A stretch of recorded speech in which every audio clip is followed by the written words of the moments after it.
Tonight, learn about the leadership minor at Troy. Plus, students are inducted into a National Honor Society. Stay tuned. Troy TrojanVision Nightly News starts now.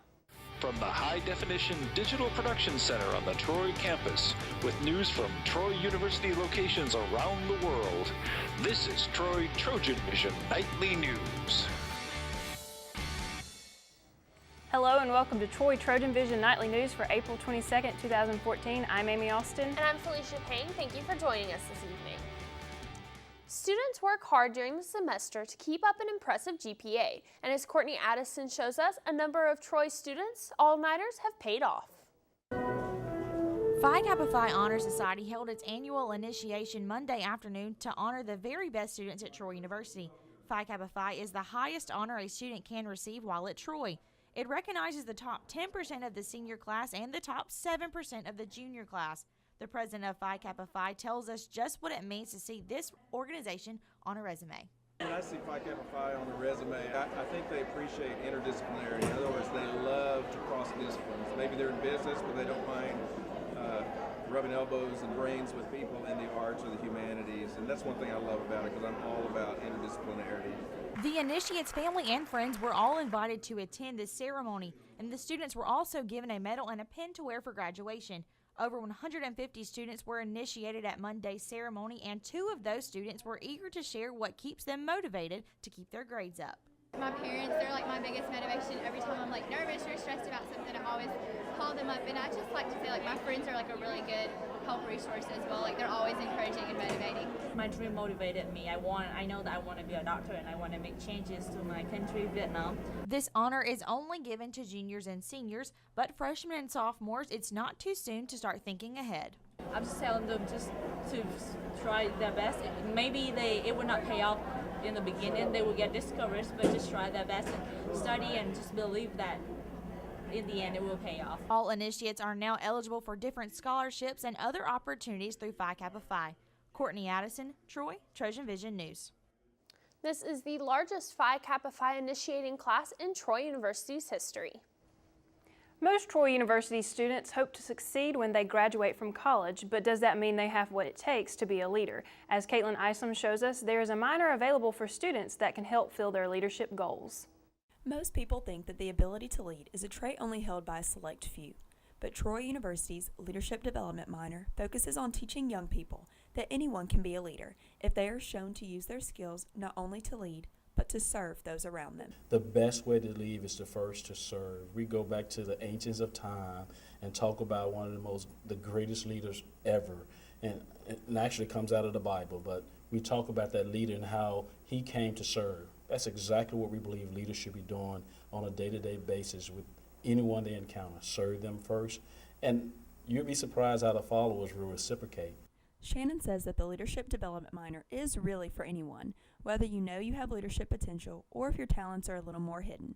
Any student from every major can benefit from the minor.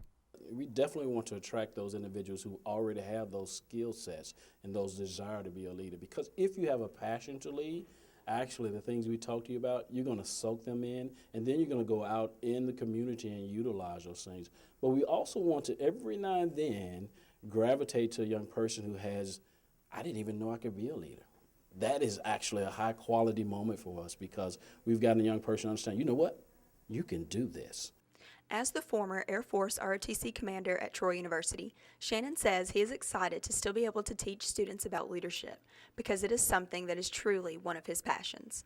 For me, talking about something that I have a passion about, coming here every day, there is not a day that I come to a classroom that I'm not excited to have a conversation with all the great young people I get a chance to meet on a day-to-day basis. So really, standing in front of the classroom talking about leadership is my passion.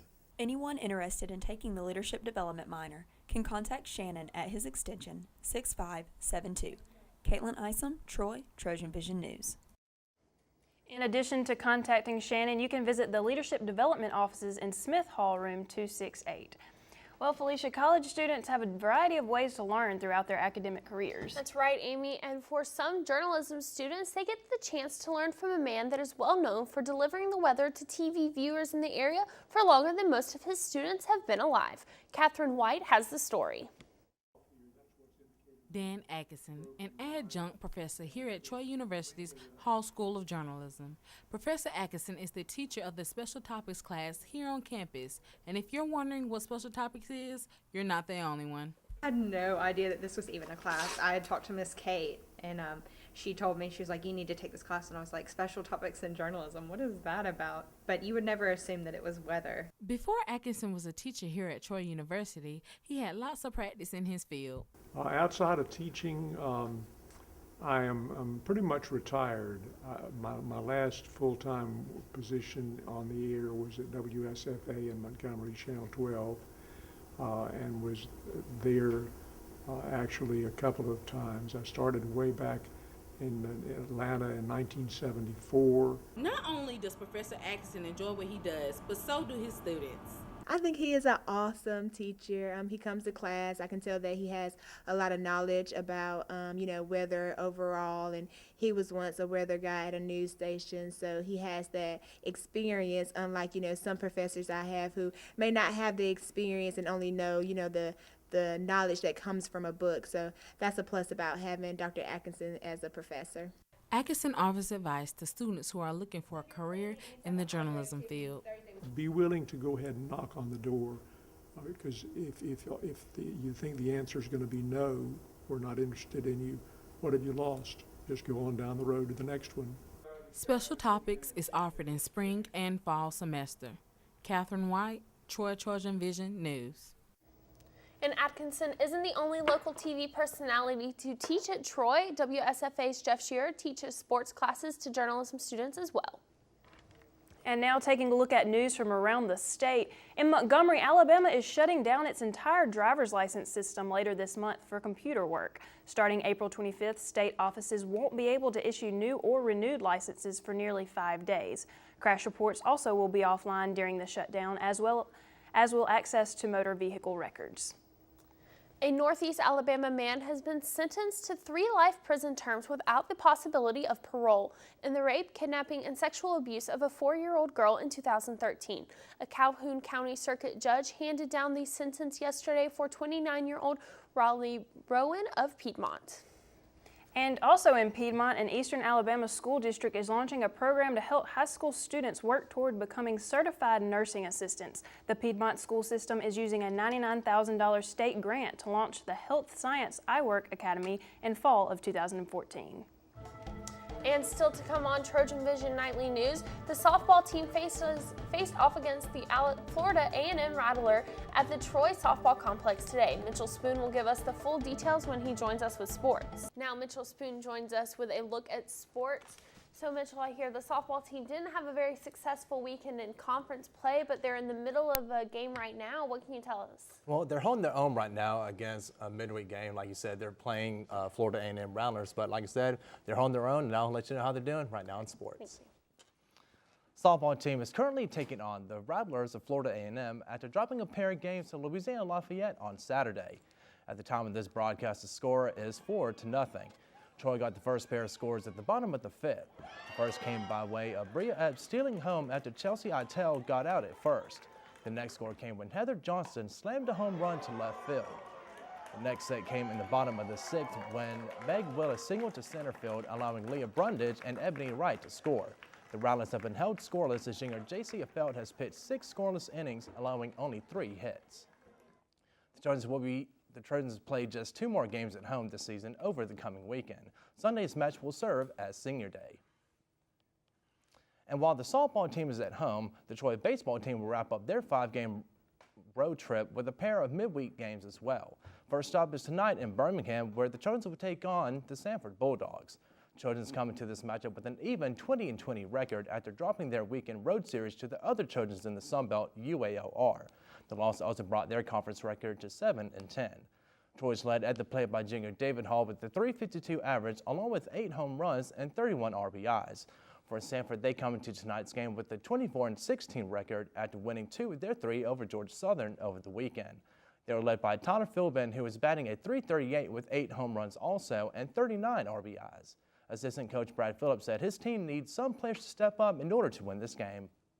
Well, we're going to have to find some guys stepping up in the bullpen from a pitch standpoint because we were taxed so much this past weekend.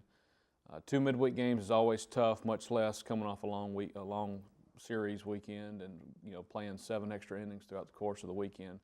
So going to have to find some guys to step up in the bullpen. Going to have to swing the bats as you always have to do in midweek games, and we're going to have to just bring the energy to the midweek games that you always end up having to do.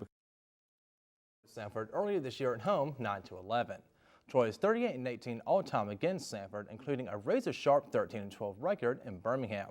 The Trojans and the Bulldogs are slated to begin at 6 p.m. Fans can listen to the game on WTBF-FM 94.7 or watch it streamed live on TroyTrojans.com. And in other news for the baseball team, senior Shane McCain was named the Sunbelt Pitcher of the Week after tossing 8 scoreless innings and striking out 12 batters in Troy's lone 3-0 win at UALR over the weekend. And unlike their female counterparts, the Troy men's golf team didn't bring home the conference championship as they wrapped up their play coming in a tie for 8th place alongside of Arkansas State. The team was 1 stroke shy of tying a spot above with Louisiana Monroe. For the Trojans, they were led by junior Jake Tucker, who tied for 13th with a 3 over par. Behind him was freshman Jared Betcher, who tied for 26th with a 6 over par. Junior Philip Brennan tied for 42nd with a 12 over par, while fellow junior Topher Dozier tied for 44th with a 13 over par. Freshman Clay Vanoy finished in 47th place with a 14 over par. The men had 4 top 5 finishes in a row this season from November through March. So Felicia, Amy, hopefully with the 4-0 lead, the softball team can get the win that they need today. And best of luck tonight, of course, to the baseball team. Hopefully they can take down those Bulldogs up there in Sanford. Yes, we're wishing the best of luck to both our teams as they're playing tonight, the softball as they're going on right now, and the baseball team as they go on tonight. Thank you. Thank you.